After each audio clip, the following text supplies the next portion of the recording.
You ever notice how some of the most life-changing advice comes from places we least expect? The Bible has over 2,300 verses about money, possessions, and how we live our daily lives. And honestly, some of those lessons line up perfectly with minimalism today. So in this video, I want to break down 5 minimalist lessons from the Bible that still work just as well in our modern, chaotic, consumer-driven world. These are the exact principles that helped me simplify my life, save more, stress less, and focus on what actually matters. Let's get into it. Contentment is one of those ideas that sounds simple until you actually try to live it out. The Bible talks about contentment over and over because even thousands of years ago, people struggled with the same thing we do today, looking at what someone else has and feeling like we're behind. In modern life, comparison is almost unavoidable. You open your phone and instantly see someone with a nicer house, better vacations, cooler clothes, or a seemingly perfect life. And even if you don't want to compare, your brain does it automatically. That's why this principle is so powerful. The Bible teaches that contentment isn't about lowering your standards or pretending you don't want nice things. It's about placing your happiness somewhere more stable than the next shiny object. When you're content, you stop living in, when I finally get X, then I'll be happy mode. You stop tying your worth to what you own or what someone else can afford. One of the biggest reasons minimalism works so well is because it interrupts comparison. When you declutter, when you stop chasing trends, when you choose fewer but better things, you stop feeding that part of your brain that always wants more. Contentment gives you breathing room. Instead of focusing on the next upgrade, you start focusing on your actual life, the people in it, the purpose behind what you do, the peace that comes from enough. And here's something I've noticed personally. Comparison makes you blind to what you already have. You can have a perfectly good home, but if you spend enough time watching home tours on social media, suddenly yours feels outdated or small. You can have clothes that are totally fine, but one scroll through a fashion influencer's page and your closet feels inadequate. The Bible calls this covetousness, and it's the same root problem minimalism is trying to solve. Wanting what others have instead of appreciating what you already do. Contentment isn't passive. It's a skill you build. You learn to notice when comparison creeps in and choose gratitude instead. You learn to celebrate what someone else has without letting it affect your own joy. You learn to stop piling on unnecessary wants because your identity isn't tied to your possessions. Contentment frees you from the endless race of trying to catch up or show off. It quiets your envy, reduces your spending, cleans up your space, and honestly makes life so much more peaceful. The Bible says that godliness with contentment is great gain, and I've found that to be true. The moment you stop comparing, you start living. The Bible talks a lot about saving and preparing for the future, but it never supports hoarding.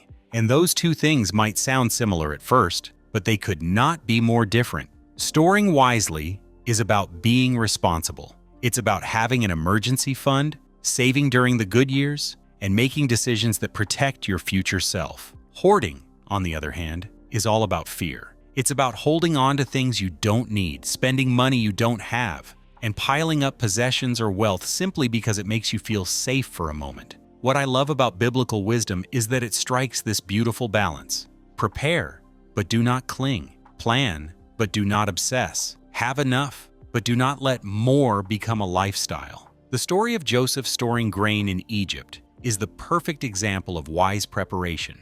He didn't store food because he loved the feeling of stockpiling. He did it because he knew hard times were coming, and planning ahead saved millions of lives. There's a big difference between that and what many of us do today, where we fill our closets, garages, and storage units with stuff we never use. That kind of hoarding isn't protection. It's clutter for our homes and stress for our minds. Minimalism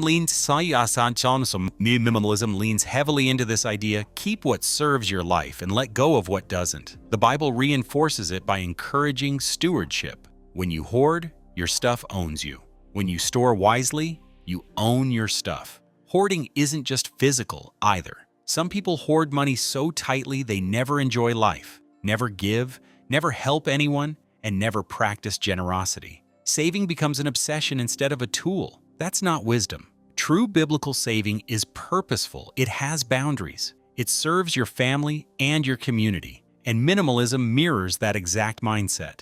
Instead of piling up excess, you keep enough for stability and let the rest flow where it's needed. What I've learned from this principle is that more isn't the goal. Enough is the goal. Enough money to sleep peacefully at night. Enough possessions to live comfortably, not overwhelmed. Enough margin to handle emergencies. When you store wisely, you're not living in fear of what if. You're living in confidence that you've prepared responsibly without letting stuff consume your life. That balance, being ready but not ruled by your possessions, is one of the most timeless, minimalist lessons the Bible teaches. Simplicity is one of the most underrated themes in the Bible, and it's incredibly relevant today. Life gets noisy fast. Between work, bills, social media, endless notifications, and the pressure to keep up, it's easy to feel like your entire schedule is packed with obligations that don't actually matter. The Bible constantly pulls people back toward a simpler way of living, a life not dominated by anxiety, clutter,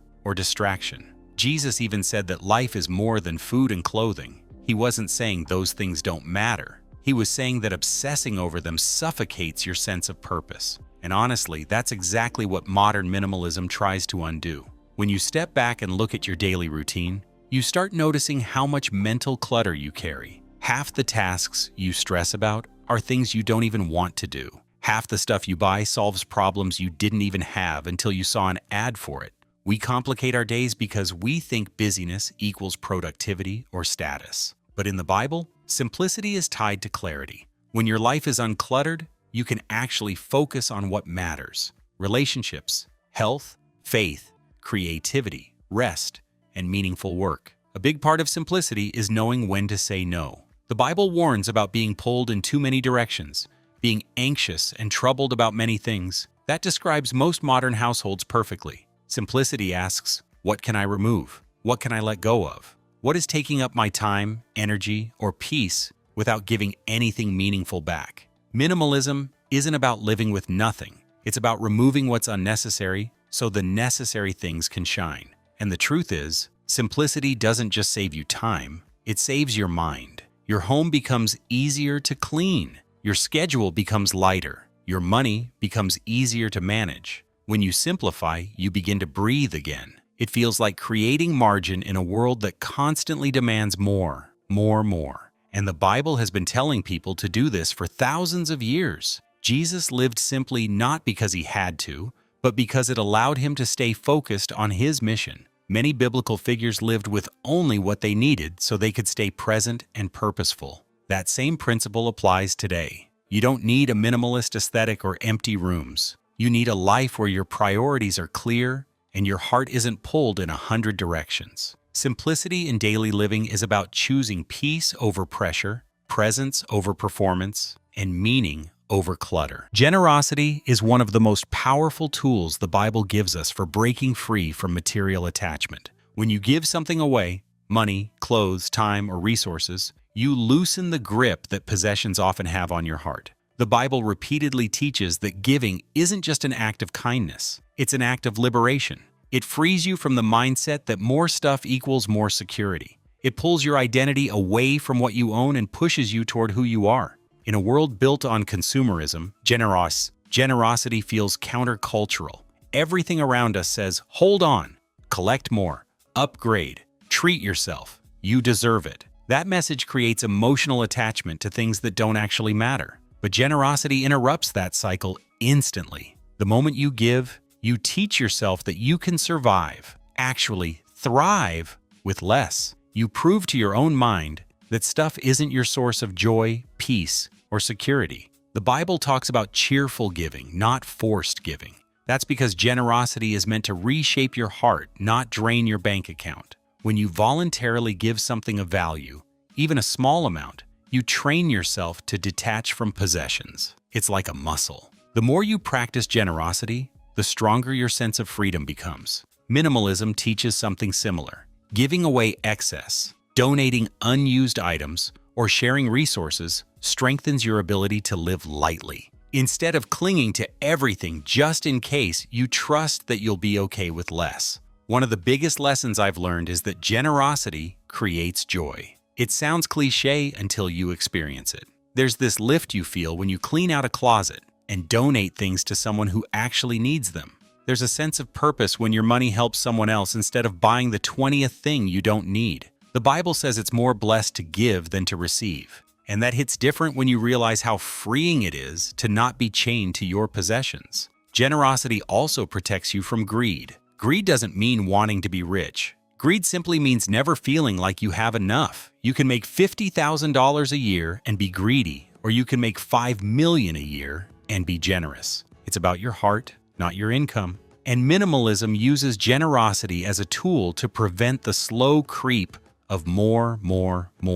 What I love most is how generosity shifts your focus outward. When you stop obsessing over what you can get, you start noticing who you can help. You start feeling lighter, happier, and more connected. The Bible teaches this. Minimalism reinforces it, and life proves it. When you give freely, you gain freedom. And one of the most practical minimalist lessons the Bible teaches is the idea of redeeming your time. The phrase comes from a verse that literally means to buy back your days, as if time is something slipping through your fingers unless you intentionally reclaim it. And honestly, that could not be more relevant today. We live in a world designed to steal our attention. Social media, streaming platforms, endless notifications, and the constant pressure to multitask all chip away at our hours without us even noticing. Before you know it, a whole day disappears and you're left wondering what you actually accomplished. The Bible speaks directly to this human tendency by urging us to walk wisely and make the best use of the time we've been given. What minimalism does for your home, this principle does for your schedule. It cuts out the unnecessary. It forces you to look at how you're actually spending your hours instead of how you think you're spending them. The truth is, most people don't have a time problem. They have a priority problem.